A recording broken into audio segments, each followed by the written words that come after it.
नमस्कार दोस्तों, मेरे चैनल ऑटोमेशन हब सार्थक में आप लोगों का स्वागत है। और रूप्स कॉन्सेप्ट जावा में जारी रखते हुए आज और एक पिलर के बारे में पढ़ेंगे जो बहुत इंपॉर्टेंट है, वो है पॉलीमॉर्फिज्म। दो वीडियो बनेंगे इसके, नहीं तो बहुत लंबा हो जाएगा। एक सिंगल वीडियो 1.5 घंटे का करने का कोई सेंस नहीं बनता। तो मैं पॉलीमॉर्फिज्म आज बताऊंगा आपको। इम्पॉर्टेंट कॉन्सेप्ट है और इंटरव्यू के लिए भी काफी इंपॉर्टेंट है। तो चलिए शुरू करते हैं। पहले पॉलीमॉर्फिज्म का इंग्लिश मीनिंग क्या है। देखिए, पॉली मतलब मेनी, ठीक है, और मॉर्फिज्म मतलब फॉर्म्स, मतलब एक पर्टिकुलर चीज के मेनी फॉर्म्स। जैसे फॉर एग्जांपल शेप का ले लो, ट्रायंगल भी है, रेक्टेंगल है, स्क्वायर है शेप, लेकिन अलग अलग फॉर्म्स हैं उसके, ठीक है। दूध के अलग अलग फॉर्म्स है, दही है, रबड़ी है, कुछ और है। तो मैं, हालांकि स्टूपिड एग्जांपल है बट वही मान के चलो। तो एक चीज का अलग अलग फॉर्म्स में रिप्रेजेंट करना, उसको पॉलीमॉर्फिज्म कहते हैं। अभी जावा में क्यों यूज होता है इसके बारे में भी जानेंगे। पहले हम जान लेते हैं कि टाइप्स क्या हैं पॉलीमॉर्फिज्म के। पहले टाइप्स जान लेते हैं। देखिए, दो टाइप के हैं। पहले है कंपाइल टाइम पॉलीमॉर्फिज्म, ठीक है। कंपाइल टाइम पॉलीमॉर्फिज्म, इसको हम लोग स्टैटिक पॉलीमॉर्फिज्म भी कहते हैं। स्टैटिक पॉलीमॉर्फिज्म भी कहते हैं, ठीक है। और ये अचीव होता है by method overloading. Method overloading से अचीव होता है। और तीसरा, इसका क्या क्राइटेरिया क्या है इसको अचीव करने के लिए। तो देखिए, मेथड का नेम सेम होना चाहिए, क्लास भी सेम होना चाहिए, और आर्ग्यूमेंट्स अलग अलग होने चाहिए। आर्ग्यूमेंट्स ले लो या पैरामीटर्स बोल लो, जो भी आप बोल दो, तो आर्ग्यूमेंट्स या पैरामीटर्स अलग होनी चाहिए। ये इसका क्राइटेरिया है। दूसरा टाइप क्या है, सॉरी, और ये हैंडल कैसे होता है। It is handled by compiler. अब मैं इसको क्या करता हूं, इसको 1 कर देता हूं, इसको 2 कर देता हूं। ये 3 इंपॉर्टेंट पॉइंट है, इसको ऐसे ही छोड़ देता है। मतलब ये कंपाइल टाइम पॉलीमॉर्फिज्म है, ठीक है। दूसरा टाइप है आपका रन टाइम पॉलीमॉर्फिज्म। इसे आप डायनेमिक पॉलीमॉर्फिज्म भी बोल सकते हो, ठीक है। और ये अचीव कैसे होता है, मेथड ओवरराइडिंग से, ठीक है। और इसका क्राइटेरिया क्या है, इसको मतलब जैसे method name should be same, class different होना चाहिए, अलग क्लास में होना चाहिए, और आर्ग्यूमेंट्स वगैरह या पैरामीटर्स ये आपके सेम होने चाहिए, ठीक है। और तीसरा, ये कौन हैंडल करता है, it is handled by JVM. ये इंपॉर्टेंट है। ये है बेसिक डेफिनेशन पॉलीमॉर्फिज्म का। ओवरव्यू समझने के लिए इस एमएस पेंट पेज में हम कुछ थोड़ी जगह में छोड़ देता हूं नीचे कुछ इंटरव्यू क्वेश्चंस के लिए, लेकिन पहले इसको मैं प्रैक्टिकली करके दिखाता हूं एक्चुअली पॉलीमॉर्फिज्म होता क्या है। तो देखिए, मैं आज के वीडियो में कंपाइल टाइम पॉलीमॉर्फिज्म के बारे में बताऊंगा इस वीडियो में। अगले वीडियो में मैं run time polymorphism, dynamic polymorphism जो भी है वो मेथड ओवरराइडिंग में वहां पे समझा दूंगा डीपली। अभी हम लोग चलते हैं ऊप्स, ओके, न्यू क्लास। मैंने एक पैकेज बनाया पॉली, यहां पे समझते हैं, ठीक है। ये मेन मेथड है, मेन मेथड को ऐसे ही छोड़ दो। एक मेथड में बनाता हूं, public void display for example, ठीक है। मैं इसको लिख देता हूं, this is a simple method, ठीक है। मैं मेथड ओवरलोडिंग करूंगा कैसे, method name should be same, class भी सेम, डिफरेंट आर्गुमेंट्स। तो मैं एक चीज वायलेट कर रहा हूं, public void display. Error throw करना है। एरर क्यों थ्रो कर रहा है, देखिए क्राइटेरिया सेटिस्फाई नहीं हुआ। क्यों नहीं हुआ, क्राइटेरिया क्या है, method name should be same. चलो भाई, मेथड नेम सेम है, एक क्राइटेरिया सेटिस्फाई हो गया। क्लास सेम होना चाहिए, देखो क्लास सेम ही क्लास में है, वो भी सेटिस्फाई हो गया। यहाँ पर क्या है, डिफरेंट आर्ग्यूमेंट्स और पैरामीटर्स। ये भी नो पैरामीटर वाला मेथड है और ये भी नो पैरामीटर वाला मेथड है, मतलब डिफरेंट नहीं है पैरामीटर, तो एक आर्ग्यूमेंट पास करो, इंट आई। सिंपल, ये काम कर गया। अब this is single int parameter method for example. ऐसे में कुछ रबिश लिख दिया, ठीक है। अभी मैं फिर से इस मेथड को ओवरलोड करूंगा डिस्प्ले। मैं अगर यहाँ पे इंट आई की जगह इंट जे कर दूं तो क्या ये काम करेगा? जी नहीं, एरर थ्रो करेगा। क्यों? क्योंकि देखिए डिफरेंट आर्ग्यूमेंट्स में भी कुछ क्राइटेरिया हैं कि सेम टाइप के आर्ग्यूमेंट और सेम टाइप का आर्ग्यूमेंट अगर हो तो उनका क्वांटिटेटिव अप्रोच अलग होना चाहिए। क्वांटिटेटिव अप्रोच अलग क्या मतलब? इंट आई इंट जे लिख दोगे तो नहीं होगा, है तो वो इंटीजर टाइप पैरामीटर ही ना। तो आपको अगर इंटीजर टाइप रखना है तो आपको क्वांटिटी बढ़ाना पड़ेगा।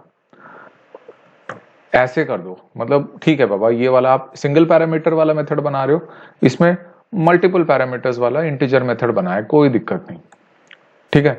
तो ये चलेगा, this is multiple int parameters वाला मेथड, ठीक है। अगर आपको टाइप्स पैरामीटर के जो वेरिएबल टाइप से चेंज करने हैं तो भी आप दे सकते हो। तो चलो फिर से इसको ओवरलोड करते हैं। मैं ऐसे दे सकता हूं स्ट्रिंग एस, कोई दिक्कत नहीं, ये काम करेगा। This is string parameter method, बराबर काम करेगा। और वैसे ही अगर मैं यहां पे public void display string S1 कर दूं तो भी ये काम करेगा? नहीं, बात तो वही होगी ना, या तो मैं इसका टाइप चेंज कर लूं, या तो मैं अगर सेम टाइप रख रहा हूं तो एक्स्ट्रा एक पैरामीटर ऐड कर देता हूं, तो ये हो जाएगा मल्टीपल पैरामीटर मेथड। एक सेकंड गाइस, कॉल आ रहा है, सॉरी गाइस, कॉल आ गया था। तो this is multiple string parameters वाला मेथड, ठीक है। तो आप ऐसे लिख सकते हो। अब क्या करेंगे, अब हम इसको कॉल करेंगे। कॉल करेंगे कैसे? पहले पॉली क्लास का एक ऑब्जेक्ट बनाएंगे, ऑब्जेक्ट बना दिया। अब इस ऑब्जेक्ट रेफरेंस से हम कॉल करेंगे, एक एक करके आप कॉल कर लीजिए। डिस्प्ले सिंपल वाला मेथड कॉल हो जाएगा। अभी हम इंटीजर वाला कॉल करेंगे तो यहाँ पे 10 पास कर देंगे, ठीक है। अभी हम स्ट्रिंग वाला कॉल करेंगे, मान के चलो यहाँ पे हेलो पास कर दिया। फिर से डिस्प्ले ये वाला मल्टीपल इंटीजर वाला, तो ये भी चलेगा, ठीक है। अभी स्ट्रिंग S1 S2, तो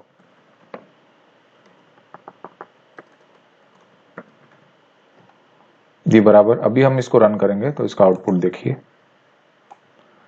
आपके सारे में जो ओवरलोडेड मेथड्स हैं बराबर तरीके से कॉल हो गए।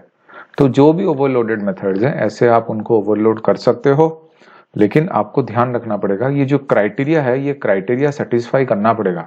आप मनधड़न अपने क्राइटेरिया से नहीं कॉल कर सकते, ठीक है। तो ये तो हो गया कुछ छोटी छोटी चीजें, मेथड को ओवरलोड कैसे करते हैं, उनको कैसे कॉल करते हैं, कैसे पास करते हैं, वगैरह वगैरह वगैरह। अब इंटरव्यू पर्सपेक्टिव से कैसे इसके बारे में पूछा जाता है। देखिए कुछ इंटरव्यू क्वेश्चंस इस तरह के होते हैं, जैसे बहुत ही फेमस इंटरव्यू क्वेश्चन है, मैं आपको एक एक करके बताता हूं, आप इसको ध्यान से पढ़िएगा। तो एक इंटरव्यू क्वेश्चन है कि मान लो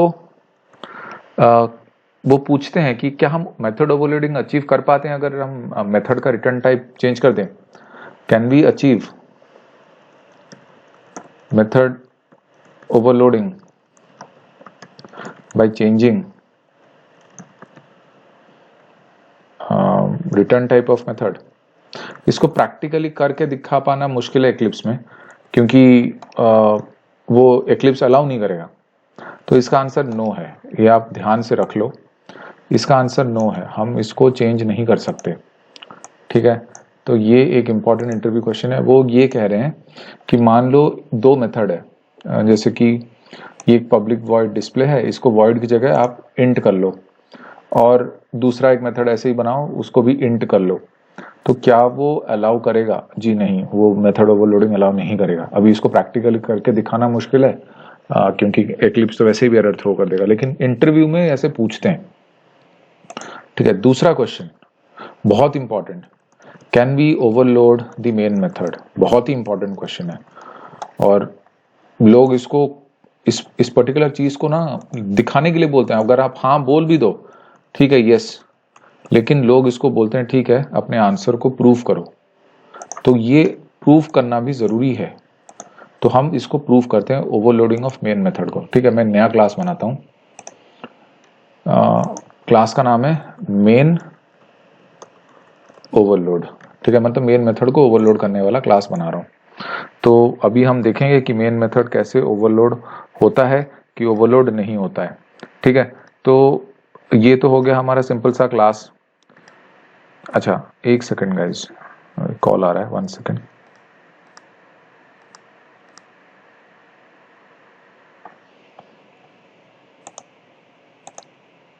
सॉरी गाइस, ऑफिस से कॉल था। ओके ठीक है, तो मेन मेथड को हम ओवरलोड करेंगे। अगर कोई इंटरव्यूअर आपको पूछ ले कि मेन मेथड को ओवरलोड करके दिखाओ, ठीक है, ये मेन मेथड अपना, इसको एक सिंपल लिख देते हैं, this is the original main method. ठीक है, अब मैं मेन मेथड को ओवरलोड करने जा रहा हूँ। Public static void main, string argument में पास ना करके मैं इंटीजर ए पास कर देता हूँ। ठीक है, अभी मैं इसको बोल देता हूँ this is the int parameter main method. अब मैं इसको कॉल कैसे करूं, क्योंकि स्टैटिक है, मेन मेथड है, डायरेक्टली कॉल हो जाएगा। मेन, क्योंकि पैरामीटर पास है, मैं 10 पास कर देता हूं। ठीक है, ऑब्जेक्ट बनाने की जरूरत नहीं है, कॉल हो गया main method, original main method और int parameter main method, overload हो गया। ठीक है, अब मैं इसको थोड़ा और, इसमें थोड़ा और अलग टाइप के पैरामीटर्स पास करने की कोशिश करता हूं। Public static void main string args1 string args2। ठीक है, अभी मैं इसको प्रिंट दे देता हूं, this is the multiple parameter string array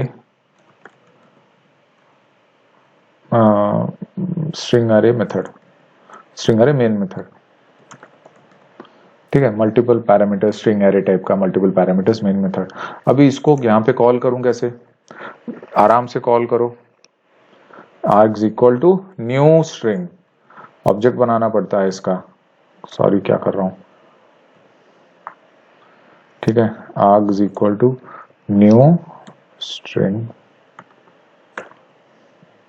बिल्कुल बढ़िया। देखिए, आपको ऐसे उनको लिख के बताना है कि मेन मेथड ओवरलोड हो सकता है। नेक्स्ट क्वेश्चन, क्या मेन मेथड ओवरलोड होने के बाद ये भी मेन मेथड की तरह ही रोल प्ले करेगा? ना, कंट्रोल फिर भी इधर ही रहेगा। यहां पे आप ऐसे अगर लिख दोगे मेन,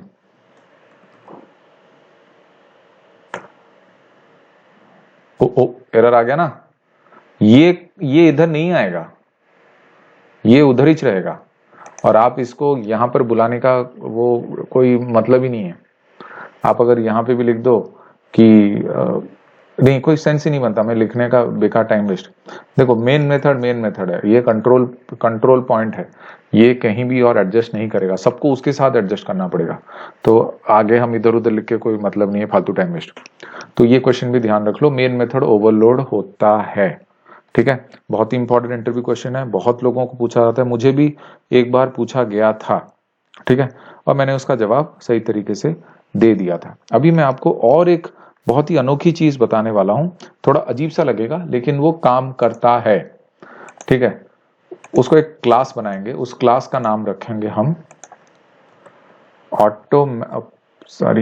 ऑटोमेटिक प्रमोशन, ये इस क्लास का नाम। अब इस क्लास का नाम ऐसे क्यों रखा है मैंने, ये मैं आपको थोड़ी देर में बता दूंगा। ठीक है, अभी मैं एक मेन मेथड बना रहा हूं, पब्लिक वॉइड शो और इंट आई। ठीक है, यहां पे मैं लिख देता हूं सिसो, कुछ नहीं, इंट मेथड, मेरे को लिखने का मन नहीं कर रहा अभी, और मैं एक दूसरा मेथड बनाता हूं, सेम मेथड ही बना रहा हूं, बस खाली इसमें स्ट्रिंग एस, और ये क्या है, स्ट्रिंग मेथड। सिंपल, कोई बहुत बड़ी बात नहीं है। अभी मैं यहां पर इस क्लास का ऑब्जेक्ट बना देता हूं,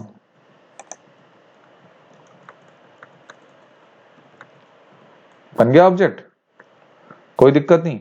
अब इस ऑब्जेक्ट रेफरेंस से मैं कॉल करता हूं किसको, ये वाले मेथड को पास कर दिया 10, रन करता हूं सेव करके, आएगा इंट मेथड बराबर। अभी मैं इधर पास कर देता हूं रेफ डॉट, फिर से शो, और स्ट्रिंग वाला पास करता हूं,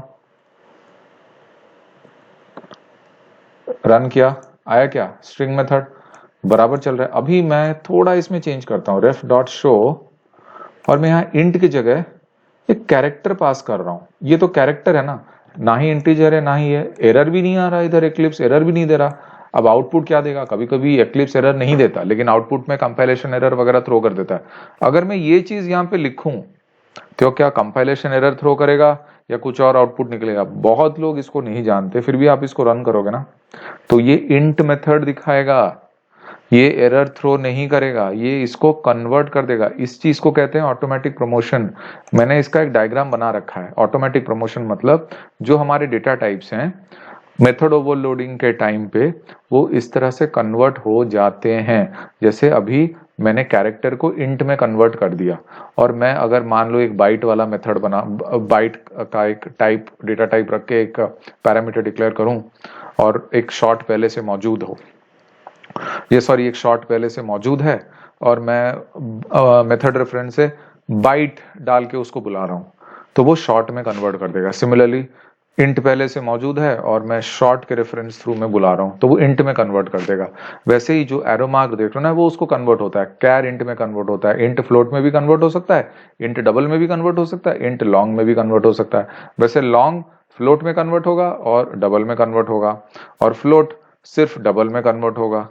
तो एग्जैक्टली यही फंडामेंटल है, जो भी एरो मार्क आप देख रहे हो वही उसमें कन्वर्ट होता है। अब इसके ऊपर मैं और डिटेल में नहीं जाना चाहता, अगर ये ऐसे इंटरव्यू में आए तो इस डायग्राम को याद कर लेना और एग्जाम्पल दे देना, अगर आपका काम चल जाए तो बहुत बढ़िया बात है, ठीक है। ओके, ये हो गया ऑटोमेटिक प्रमोशन। अच्छा, अभी आपको और एक सिंपल चीज बताने चाहता हूं, हम लोग पॉली पे वापस चलते हैं, ठीक है। ये तो हो गया स्ट्रिंग मेथड, ये स्ट्रिंग मल्टीपल स्ट्रिंग मेथड। अभी मैं यहाँ पे और एक चीज डाल दूं, let's say public void display. आपने स्ट्रिंग बफर और स्ट्रिंग बिल्डर के बारे में सुना ही होगा, ठीक है। अभी मैं यहाँ पे सिसो करता हूं, this is a string buffer method, ठीक है। अभी मैं यहाँ पे रेफ डॉट डिस्प्ले, फिर से स्ट्रिंग बफर को यहाँ पे टाइप करता हूं, तो स्ट्रिंग ही है। अरे यार कॉल आ रहा है, एक सेकेंड, सॉरी बहुत कॉल्स आ रहे हैं। तो अभी मैं यहाँ पे इसको लिख देता हूं सेलेनियम फॉर एग्जाम्पल। तो हमें ये लास्ट वाला आउटपुट उम्मीद है कि this is string buffer method आएगा। अभी आप इसको रन करो, नहीं आएगा, ये स्ट्रिंग पैरामीटर मेथड को ही बुला रहा है। तो हम ये स्ट्रिंग बफर को कैसे बुलाएं? कल को मान ले चलो हमने स्ट्रिंग बफर की जगह यहाँ पे और एक स्ट्रिंग बिल्डर भी तो बुला सकते हैं। स्ट्रिंग बिल्डर भी तो क्लास है, सारे तो स्ट्रिंग ही बनाते हैं, तो हमको ये स्ट्रिंग बिल्डर भी बुलाना है। तो इसको कैसे बुलाएं, हम क्या करें कि स्ट्रिंग बिल्डर आ जाए? उसके लिए आपको कुछ नहीं, यहां पर आपको लिखना पड़ेगा न्यू स्ट्रिंग बफर, और ये पैरामीटर इधर पास करने का, और सिमिलरली यहां पे लिख दो स्ट्रिंग बिल्डर, और ये मान लो कुछ भी ऐसे लिख दो। अब जाके ये दिस इज स्ट्रिंग बिल्डर और स्ट्रिंग बफर का आउटपुट दिखाएगा। तो कुछ कुछ चीजों में कुछ कुछ चेंजेस हमें करनी पड़ती हैं, ये सारी चीजें आप ध्यान रखना, ठीक है। अब इंटरव्यू में ये सारे सवाल पूछे जा सकते हैं, देखो मुझे नहीं पता पूछे जा सकते हैं, लेकिन हाँ अगर कोई पूछना चाहे तो पूछ सकता है। अब कोई इतना आपको फंसाना चाहता है तो फंसा भी सकता है, नहीं अगर उसको सिंपल पूछना है तो पूछ, लेकिन अपन लोगों को सब तैयारी करके चलनी पड़ती है। तो ये हो गया सिंपल आपका different types of method overloading, different types of मतलब किस तरह से मेथड ओवरलोड करते हैं, और क्या क्राइटेरिया सेटिस्फाई करना चाहिए, क्यों उस क्राइटेरिया को सेटिस्फाई करना चाहिए, कौन कौन से क्राइटेरिया अगर वायलेट होते हैं तो काम नहीं करेगा, वो सारी चीजें आपने इस वीडियो में अभी तक सीखा। और इस टॉपिक के बारे में मैं क्या बोल सकता हूँ ना, मेरे को और कुछ नहीं याद आ रहा। अगर कुछ याद आएगा तो मैं वीडियो में डाल दूंगा। बट ये है कि बहुत कुछ टाइप के टाइप प्रमोशन भी बोलते हैं, ऑटोमेटिक प्रमोशन भी बोलते हैं। एक टाइप प्रमोशन है, वो गूगल कर लेना, मैं इतना सब नहीं बता रहा, वो गूगल कर लेना। एक चीज है, अगर वो आप जानना चाहो, जैसे कि फॉर एग्जांपल आपको पता है ऑब्जेक्ट क्लास सारे क्लासेस का पेरेंट क्लास है, तो मैं होमवर्क के तौर पे देता हूं, अगर मैं यहाँ पे public void display object OBJ ऐसे में कुछ लिखूं, ठीक है, this is object class parameter, ठीक है, और मैं अगर यहां पे ऐसे बुलाऊं इसको रेफ डॉट डिस्प्ले,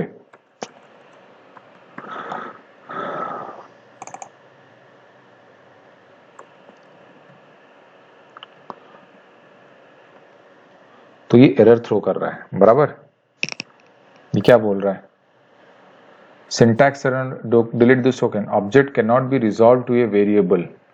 तो मैं अगर इसको ऑब्जेक्ट को वेरिएबल में डालने की कोशिश कर रहा हूं, गलत हो रहा है। अभी क्या एरर दे रहा है, देखिए, object can not be resolve to syntax error token obj1 delete this object. So technically speaking यहाँ पे एरर आ रहा है। तो आप मुझे एक बात बताइए, अगर ऐसा एरर आ रहा है तो मैं इसको कैसे रिजॉल्व करूं? ये आपका होमवर्क है, मैं नहीं बताऊंगा, ठीक है। तो ये एरिया आपका होमवर्क है, तो आप एक पर्टिकुलर इस चीज को कैसे कॉल करेंगे ये आप मुझे बताना जरूर। अगर नहीं बता पाए तो कमेंट सेक्शन में बोलना, मैं बता दूं, ठीक है। उम्मीद करता हूं ये छोटा सा वीडियो आपको पॉलीमॉर्फिज्म का, जो कि हमने run time polymorphism, compile time polymorphism या स्टैटिक पॉलीमॉर्फिज्म या फिर जो मेथड ओवरलोडिंग के तहत जिसको हम अचीव करते हैं, उनके बारे में थोड़ा सा नॉलेज मिला। कैसे इसको अचीव करते हैं, क्या जरूरत क्या है इसको अचीव करने की, ये सारी चीजें आपको पता चल गई। अभी अगले वीडियो में जब हम पॉलीमॉर्फिज्म का सेकंड पार्ट बताऊंगा, जिसमें मेथड ओवरराइडिंग होगा, तब इसका और उसका दोनों का एडवांटेजेस, यूज, बाकी सब बताऊंगा। अभी इस वीडियो को लंबा खींचने का मतलब नहीं है। उम्मीद करता हूं इसमें काफी चीजें आपको जानने को मिली। कुछ डाउट्स जरूर रहे होंगे, वो अगले वीडियो में क्लियर हो जाएंगे। बस मेरे चैनल को सब्सक्राइब करना मत भूलना और अच्छी तरीके से सपोर्ट भी कीजिए। Thank you so much. सार्थक साइनिंग ऑफ।